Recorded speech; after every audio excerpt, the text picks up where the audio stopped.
Olá, seja bem-vindo ao vídeo dessa semana, onde nós vamos analisar algumas questões relacionadas com a área de controle na prova de concurso da Petrobras para o cargo de engenheiro júnior na área de automação.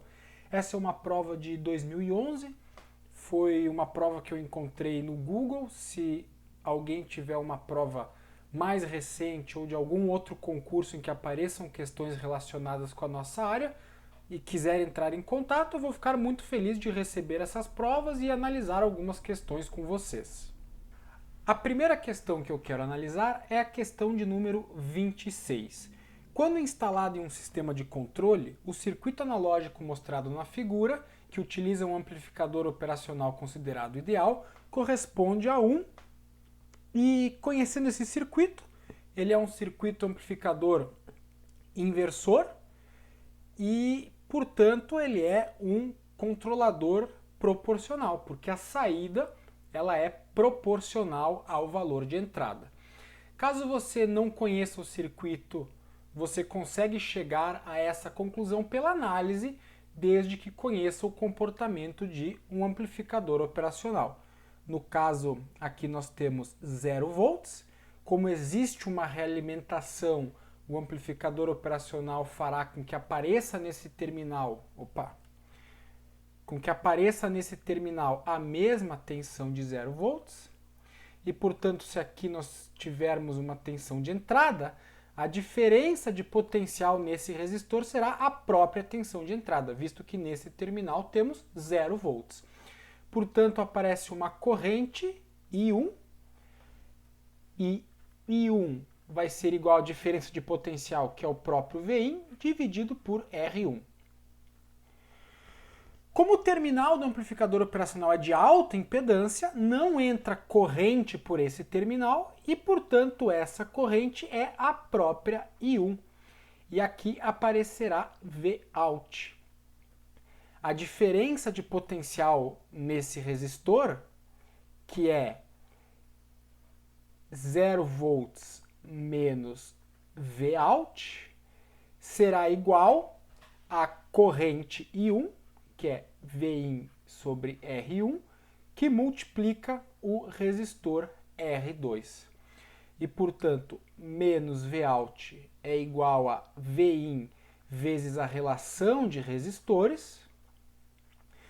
E, portanto, Vout sobre Vin, que seria a função de transferência, a tensão de saída pela tensão de entrada, é igual ao oposto, ou seja, negativo, à relação de resistores. Isso aqui forma uma função de transferência proporcional, onde existe apenas um ganho estático. E, portanto, aqui nós assinalamos o item A. Perfeito? Uma outra coisa, eu não consegui encontrar o gabarito desta prova. Então o que eu estou fazendo aqui é analisando com vocês. Nas questões que eu tiver certeza, como essa, eu vou afirmar, eu tenho certeza, a resposta é essa. E em algumas questões que eu fique com alguma dúvida, eu vou dizer, eu acredito que essa resposta, mas pode não ser, certo? Mas eu tenho uma questão que é a próxima em que isso acontece. E vamos para ela. Questão de número 28. A função de transferência de malha aberta da estrutura de controle mostrada na figura acima é e 5 alternativas.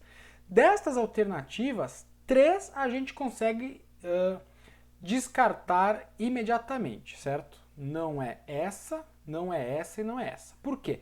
Porque essas são funções de transferência de malha fechada, por causa do denominador, e algumas incorretas, né? Se nós fôssemos fazer a função de transferência em malha fechada desse diagrama de blocos, né?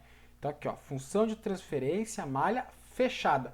Nós teríamos o caminho direto, que é CG, dividido por 1, como é a realimentação negativa, aparece o sinal de mais, e o caminho completo, que é CGH. Então, essa seria a função de transferência de malha fechada, que corresponde à letra E, alternativa E. Claro que é errada, certo? E a primeira coisa que eu pensei nessa questão é que a resposta seria a letra A. Qual que é o raciocínio? Se eu abrir a realimentação, a função de transferência daqui para cá é CG, que seria a alternativa A. Porém, eu lembrei que quando se testa estabilidade pelo critério de Nyquist, se utiliza o conceito de função de malha aberta. Isso vocês podem conferir tanto no livro do Nisi quanto no livro do Ogata, está lá perto da página 400. Quando eu me refiro ao livro a página do livro do Nisi e do Ogata, eu estou me referindo a essas edições que eu tenho, em outras pode ser outra página. Mas ali pela página 400, onde ele fala do critério de Nyquist, ele vai mostrar esse diagrama aqui, certo?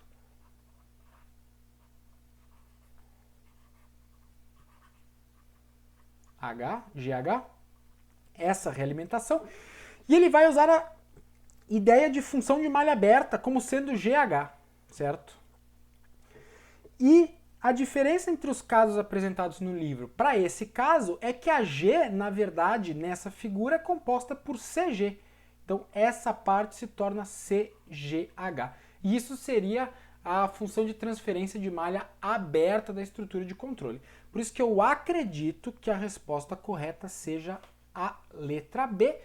Porém, olhando num primeiro momento, eu achei que fosse a letra A e ainda eu tenho uma certa dúvida, mas eu ficaria com a letra B. E se você tem outra ideia, por favor, deixa um comentário para nós continuarmos discutindo essa questão.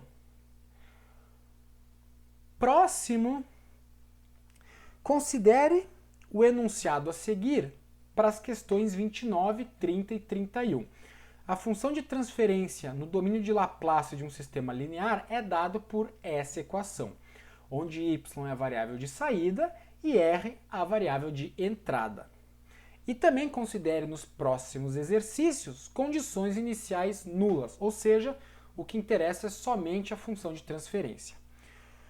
E com isso nós vamos para a questão 29. O valor da resposta em regime permanente desse sistema para uma entrada tipo degrau é, e tem várias alternativas, certo? Nessa representação de função de transferência, nós temos o ganho K, e ele vai ser a magnitude da resposta em regime permanente para um degrau. Mas como que a gente consegue chegar nessa conclusão, certo? Vamos fazer o seguinte. Y de S, R de S é a nossa função de transferência, certo? Que é igual a uma constante K maiúsculo, tal S mais 1. Portanto, Y de S é igual a K tal de S mais 1 multiplicado pela transformada de Laplace do sinal de entrada. Ok? Simplesmente passei esse R para o outro lado multiplicando. Agora, qual que é a ideia? Nós podemos, utilizando o teorema do valor final, encontrar a resposta em regime permanente, né? Claro que isso é condicionado a existir um regime permanente, ou seja, a função de transferência ser estável, mas nós vamos considerar isso. Então, o limite de y de t, quando t tende a infinito, é igual ao limite, quando s tende a zero, de s, r de s e k tal de s mais 1. Passou uma moto aí, mas sem problema. E qual que é a transformada de Laplace de uma função degrau? Ela é 1 sobre s.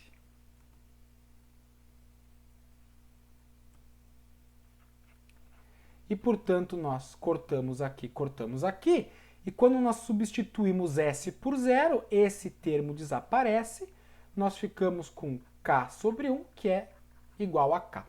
Portanto, a resposta em regime permanente para uma entrada do tipo degrau unitário é a letra A, Opa! Letra A, K. Certo? As outras alternativas, elas são absurdas, certo? Porque tal, que está relacionado com a constante de tempo, não influencia no valor de regime permanente, influencia apenas no tempo para chegar lá, e portanto 1 sobre tal não é a resposta, e as respostas que envolvem tal também não são a resposta, certo? É necessário distinguir uma outra forma de escrever a função de transferência, que seria essa daqui. K sobre S mais A. A influencia onde é o polo, mas nesse caso aqui também influencia no valor de regime. Porque quando a gente faz S 1 sobre S, corta aqui, S tende a zero e nós ficamos com K sobre A. Então, nessa representação, a variável A, ela influencia no valor de regime permanente. E se a pessoa confunde e acha que esse A é equivalente ao tal, ela seria tentada a responder a alternativa D. Mas na representação do exercício, dessa questão, o tal não influencia na resposta em regime permanente. Beleza? Então vamos para a próxima questão de número 30. Essa é uma questão conceitual, certo? Para uma entrada de grau unitário, a saída desse sistema atinge a condição de regime permanente num tempo aproximadamente igual a, e nós temos as alternativas. As 3 primeiras envolvem tal e as 2 últimas envolvem K. Lembrando que K é o ganho. K não influencia no regime transitório. Portanto, a alternativa D e E, elas já são incorretas. 2 tal é muito pouco tempo, certo? Se você lembra da definição de constante de tempo, digamos que aqui seja 100%, uma constante de tempo é o tempo necessário para se chegar em 63%. 2 constantes de tempo é muito pouco. 20 constantes de tempo é muito tempo. Normalmente considera-se que de 4 a 5 constantes de tempo é o tempo necessário para se atingir regime permanente. Portanto, a alternativa B é a mais coerente. Essa questão de quantas constantes de tempo são necessárias para se atingir o regime permanente, ela é um pouco qualitativa. E alguns livros vão trazer de 4 a 5, mas normalmente estabelece-se 5. A ideia dessa questão é o contraste, porque de 2 para 5 e de 5 para 20 constantes de tempo é muita diferença. 2 é absurdo, é muito pouco tempo. E 20 é absurdo por ser muito tempo. Portanto, a letra B é a alternativa correta. E agora nós vamos para a questão 31. E ela pede o seguinte: o valor inicial, em t igual a 0, do sinal de saída desse sistema quando se aplica um impulso unitário na entrada é, e por favor não confunda com degrau unitário, é o impulso. Lembrando que o nosso y de S é igual à entrada, que multiplica K dividido por tal S mais 1, certo? Essa é a nossa equação. E aqui nós podemos aplicar o teorema do valor inicial.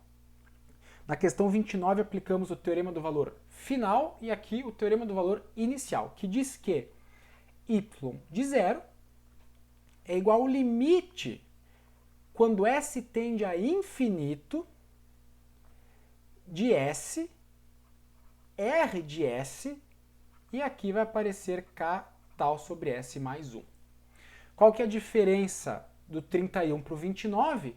Como o sinal de interesse é o impulso unitário e não mais o degrau unitário, esse R de S ele vai ser substituído pela transformada de Laplace do impulso, que é 1. O escalar 1, ou seja, não muda em nada. Portanto, nós vamos ficar com o limite, quando S tende a infinito, de Ks sobre tal S mais 1. E quando nós temos um limite de um polinômio tendendo ao infinito, tudo que importa é os termos de ordem mais alta, que nesse caso é 1, né? Os termos em que aparece S. Portanto, esse 1 é irrelevante, porque S tende a infinito, um número muito grande, e portanto nós podemos cortar o efeito desse S, que aparece no numerador e no denominador, ficando com K sobre tal. E essa é a resposta que corresponde à letra A, certo? Qual que é a ideia que nós podemos aplicar para checar esse resultado, para ver se ele faz sentido? O que tal representa? Tal representa a velocidade de resposta do sistema, certo? Tal pequeno corresponde a um sistema rápido, porque ele responde em um tempo muito pequeno, logo ele é rápido. Tal grande corresponde a um sistema lento, porque se o tempo de resposta é grande, significa que o sistema é lento. E faz sentido ele aparecer no denominador, porque lembra que o impulso é uma coisa que acontece instantaneamente. Se o tempo de resposta do sistema é pequeno e, portanto, ele é rápido, ele consegue absorver mais energia, vamos dizer assim, desse acontecimento que é instantâneo e, portanto, ele se carrega mais. Logo, é razoável assumir que um tal pequeno, que está no denominador, corresponda a um valor inicial maior. Já um tal grande, que corresponde a um sistema lento, faz com que o sistema não consiga se carregar muito naquele evento instantâneo que é o impulso unitário. Logo, um tal grande no denominador faz com que o valor inicial do sistema seja pequeno, porque ele não consegue se carregar muito frente ao impulso unitário.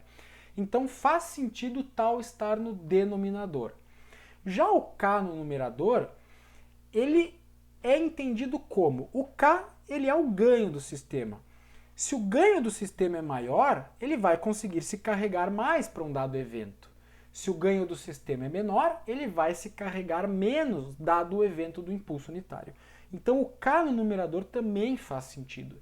E é dessa forma que a gente consegue checar se o resultado matemático final que nós obtivemos, ele é coerente. Questão 32.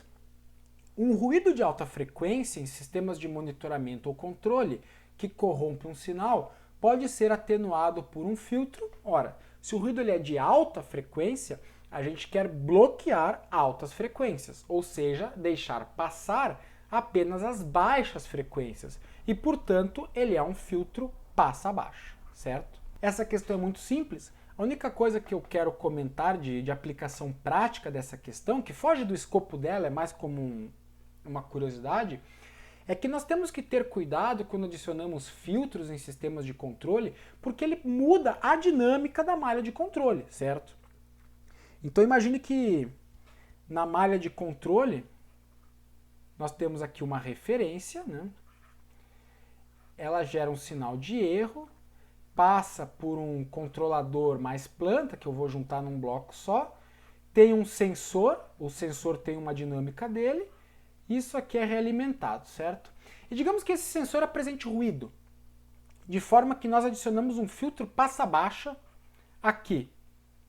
O que acontece? É como se estivéssemos mudando a dinâmica do sensor.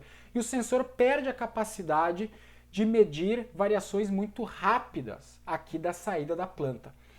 Por isso que é muito importante quando se coloca um filtro passa-baixa na malha de controle, se certificar que a malha de controle comporta o atraso inserido pelo filtro passa-baixa. Ou seja, se a dinâmica nova, após a inserção do filtro, ele leva a um resultado satisfatório da planta como um todo. Questão 33. Tranquilinha também. No caso de sistemas de controle, o acelerômetro é instalado no subsistema de atuação, geração do sinal de erro, instrumentação, manipulação ou referência. Então, eu gosto muito de trabalhar com sistemas pêndulo, inclusive eu fiz alguns vídeos desse sistema pêndulo aqui, e ele usa um acelerômetro para medir a inclinação desse robô aqui. E o acelerômetro ele é um sensor, ou seja, ele é inserido no subsistema de instrumentação, porque ele é um sensor. Nesse sistema de robô, certo? E de novo eu vou escrever aqui uma pequena malha de controle, certo? Aqui CG. Eu vou juntar de novo controle planta, tá? E aqui eu tenho um sensor. O que é atuação? É o elemento que atua na planta. A planta é o robô e o que atua na inclinação do robô é esse motor aqui. Portanto, ele é a atuação. Geração do sinal de erro. A geração do sinal de erro acontece pela subtração da referência com o valor atual da variável. No caso, a referência é o ângulo vertical e o valor atual da variável é o ângulo do robô e o sinal de erro é gerado pela subtração dessas duas variáveis. A instrumentação é o acelerômetro. É o sensor que mede a inclinação do robô. A manipulação, eu não sei o que é. E a referência é esse sinal aqui, que é gerado pelo processador, certo? Então acelerômetro, instrumentação, fechou. No exercício 36, esse é o que a gente vai fazer um pouquinho mais de cálculo. Considere esse sistema de controle, onde a planta G é instável e deseja-se estabilizá-la e controlá-la com a ajuda de um compensador, que é a função de transferência H. Usa-se a técnica de cancelamento de polos para reduzir a ordem do sistema. O engenheiro projetista achou em seu cálculo o ganho K125. Assim, os polos do sistema em malha fechada estarão posicionados aonde, certo? Então vamos começar com essa questão. Primeiro escreve-se a planta separando os dois polos. Opa, que o robô caiu aqui. Separando os dois polos. Então, G de S pode ser escrito como 1 sobre S mais 8, S menos 8. Aqui nós temos o polo estável, porque o polo está em S menos 8, e aqui nós temos o polo instável, porque o polo está em mais 8, semiplano direito, certo? O compensador H, ele é esse aqui. Eu não vou escrever de novo, tá? Qual que é a função de transferência em malha fechada desse troço aqui? Então, é o caminho direto, G vezes H, dividido por 1, sinal de mais, porque a realimentação é negativa, o caminho direto mais a malha, né? Então, nós temos GH, e aqui nós não temos nada, é transmissão direta, portanto 1.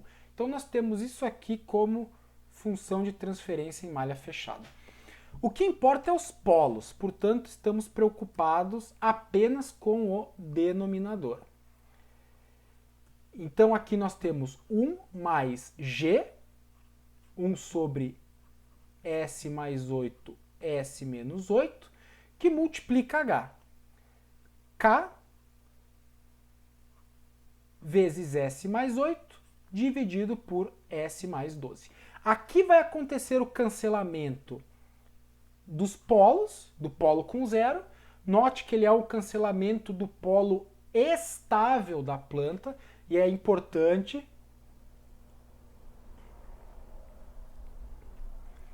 E é importante quando trabalha-se com cancelamento de polos e zeros, sempre cancelar polos estáveis, nunca cancelar polos instáveis, beleza?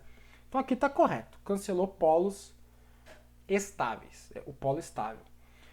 Então nós seguimos com 1 mais 1 sobre S menos 8, K sobre S mais 12.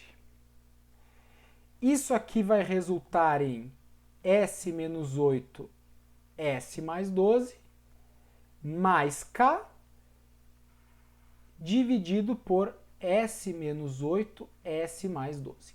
Lembra que nós estamos operando o denominador, que é o que nos interessa.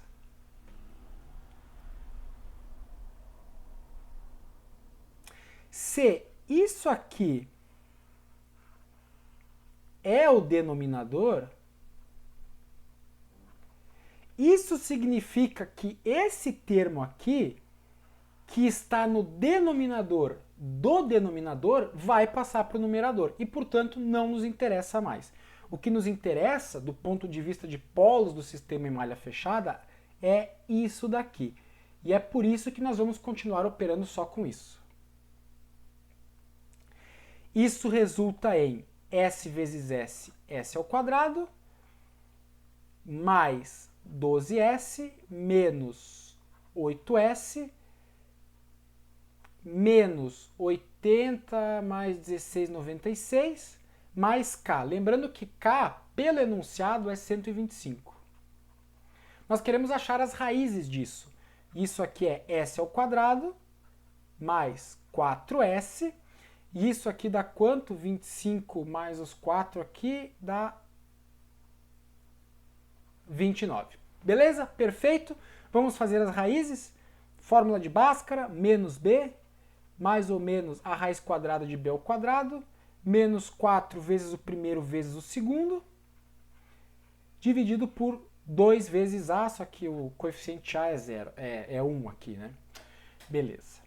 Então nós temos aqui, ó, 29 vezes 4, 36, 8, 9, 10, 11.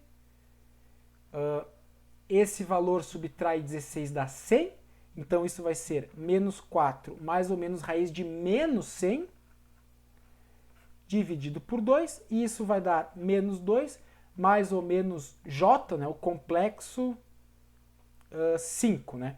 Raiz de 100 é 10, divide por 2, 5, e o J vem porque é uma raiz de número negativo. E, portanto, os polos do sistema em malha fechada estão localizados aqui, em menos 2 mais ou menos J5. Portanto, a resposta é a letra A, certo? Essas foram algumas questões da prova que eu achei que estão relacionadas com o tema do canal. Se você acha que outras questões estão relacionadas ou sabe de outra prova que também tenham questões relacionadas, entra em contato, manda para mim que eu vou ter o prazer de discutir as questões e quem sabe até gravar um vídeo sobre ela. Se gostou do conteúdo, deixa um like. Se ficou com dúvidas ou achou algum erro na minha explicação, deixa um comentário que a gente continua conversando por ali. Espero que tenha gostado, um forte abraço e até a próxima.